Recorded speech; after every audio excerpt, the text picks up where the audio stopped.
Welcome to Cargo Insights TV. My name is Shreyansh Kohli, and we are here today at South Asia's largest exhibition, the IICS 2025. We're shooting a mini podcast series by the name of Minds Behind the Movement. And today we have with us Mr. Parvinder Singh, the Managing Director at Hans Infomatic. How are you doing, sir? All fine. I'm doing good. It's a pleasure to have you with us. Thank you. Should we get started? Sure.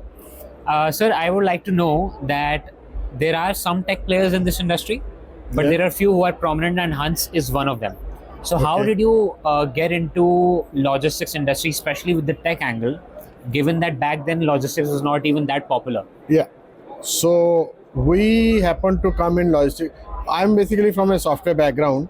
So I was running a software company in Chandigarh way back in 1999, 2000.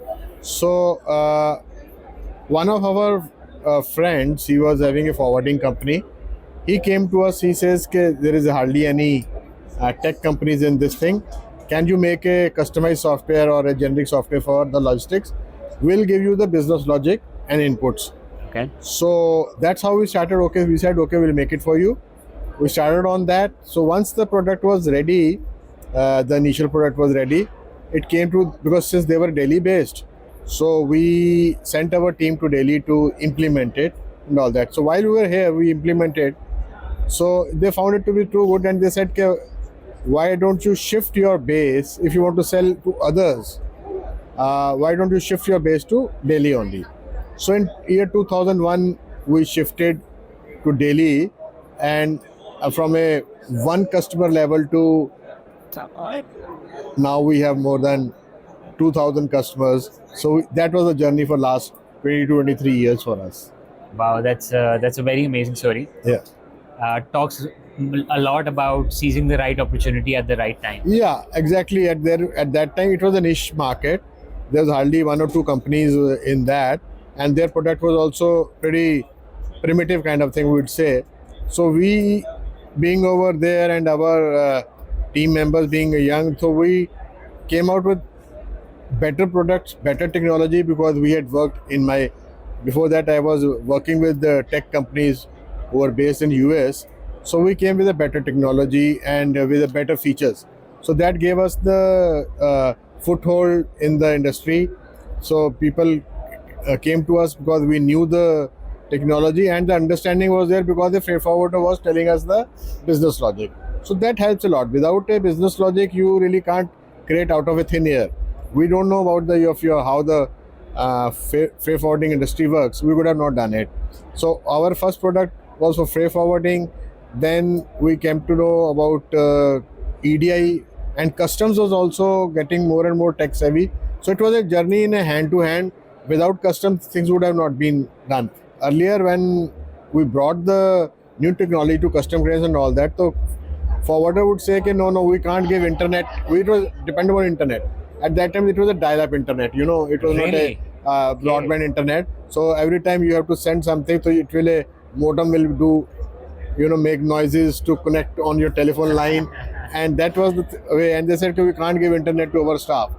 So if you can't give internet to your staff, you really can't work. So we faced 1 year. We faced this challenge, but then suddenly email became more prevalent and internet became more prevalent. So as things developed, we further on developed newer and newer products. We are not a one product based company. We have 7-8 products which are used across logistics industry only, but different segment, different logistics players. What are some of your most popular products? Our most popular products are, if I say by the number wise and all, the revenue is about the advanced manifest filing system, which is a compliance with Indian customs for airlines as well as consolidators, freight forwarders, to do their compliance with the airlines and the shipping lines. Then came in, the other product is that of freight forwarder ERP. So freight forwarders ERP and filing of shipping bill of entry to the customs compliances again. So these are main which are there. But since 2009 we are working with airports also. So that was the first time we launched a product which was single window product for at Delhi airport, and it expanded over a period of time and become a very big. And later on more players came and all that. But we were the pioneer in every way and everything. So that's how we have multi products and multiple trade partners with us. So I realized that at the ICS show, at your booth, you have launched a new product. So could you please tell us a Yeah. little bit more about that? One was with the product was rated to custom clearance only. So we found what are the pain points where the people are spending more time. So I said, okay, why not automate things? So e-Sanchit is one activity which is to be done for each shipping bill or bill of entry filing, where the custom broker uploads the documents, captures the it's called IRN number and DRN number, and attaches it with the job which he files. So we automated it. Okay, when the file is uploaded, we are able to catch the numbers and attach with the jobs automatically and reuse it.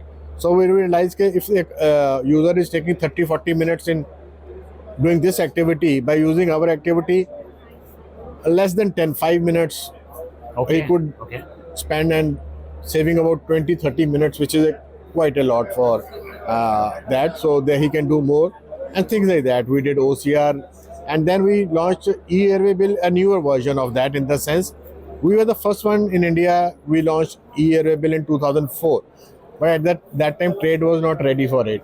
They said, okay, why should we do it? But over a period of time, airlines made it kind of a mandatory only.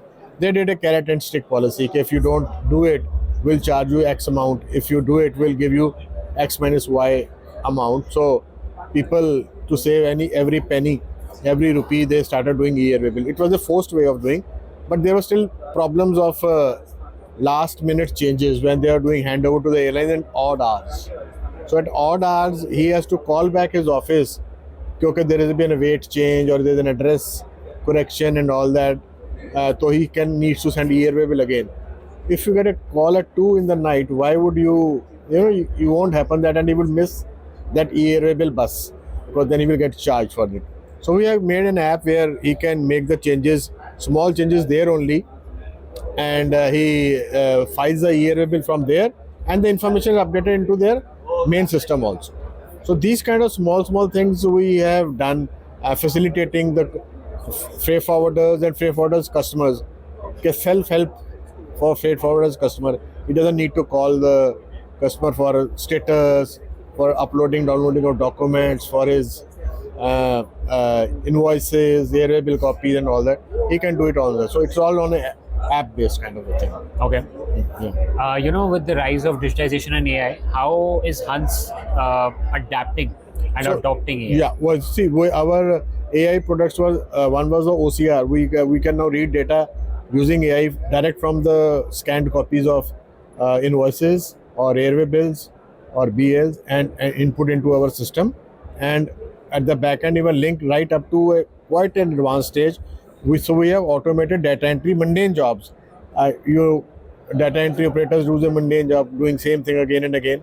We automated that. Shipment trackings, we are using AI tools to track real-time shipment tracking. The AI will use many different tools at the back end to get the information. Earlier, the forwarder had to go to those different websites.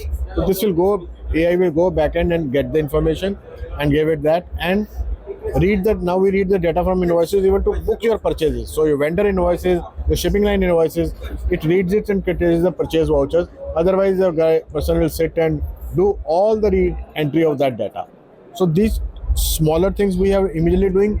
At the back end, some back office AI, we are telling our customers how to use AI to facilitate their communication by using GPTs to refine their language, refine their expression, and how to prepare auto-generated PPTs or presentations and all that. And we are now developing agentic AI to read your business queries from the emails, collate it together, make a summary, and give it to you. Okay. Instead of you reading multiple emails and anything, you miss out. So it will read all those mails, collate it, and tell you, okay, this is the quotations being asked. I have prepared partial this. You can do balance and send it. Okay, that's a good one. So when are you planning on launching this? We are in the right now, almost development phase is over. So we'll do POC in next couple of months, and then we'll again, maybe in the Feb event, we will launch it again. So we always look forward to some event to launch it over there. Okay, that's Yeah. great. Yeah. So let us now move on to the next segment of this podcast. There's going to be a rapid fire round. Okay. I'm going to ask you 5 questions, and you will have only 5 seconds to answer. Okay. All right, should we get started? Yeah. First instinct that you have under pressure. First issue that I have under pressure is my competitors. Your competitors. Okay. Yeah. Speed or stability? Both. Both. All right. Yeah. A setback that has strengthened you over time now. A setback by realizing that our product was in certain areas not up to the mark. Learned it the hard way. So we have rectified all those things. Do you prefer short-term results or long-term value? Long-term value is always better. Okay. Yeah, but short-term gives you the long-term. When it comes to building businesses, do you prefer a bootstrap business or an investor-backed business? A bootstrap business I always like.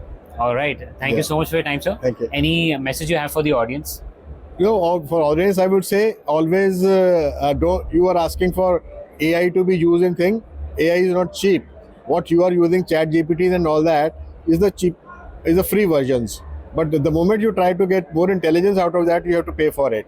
So don't think there is a no cost based AI tools available. It depends to what extent you want to go, and you pay as per your extent. So be prepared for that, because if you don't do it, you yourself will soon, some other company will do it, and you will be outpay from the market. You will be, made redundant in the same. One last question before we end the podcast. Yeah. Do you think AI is going to take over jobs in the logistics industry? No, it will only facilitate them and empower them to do their job more efficiently, and spend less time on mundane jobs, repetitive jobs. So you can do more intellectual part of it. You can use your brains to do that. All right. Thank you so much for your time, Thank sir. you. It's been a pleasure.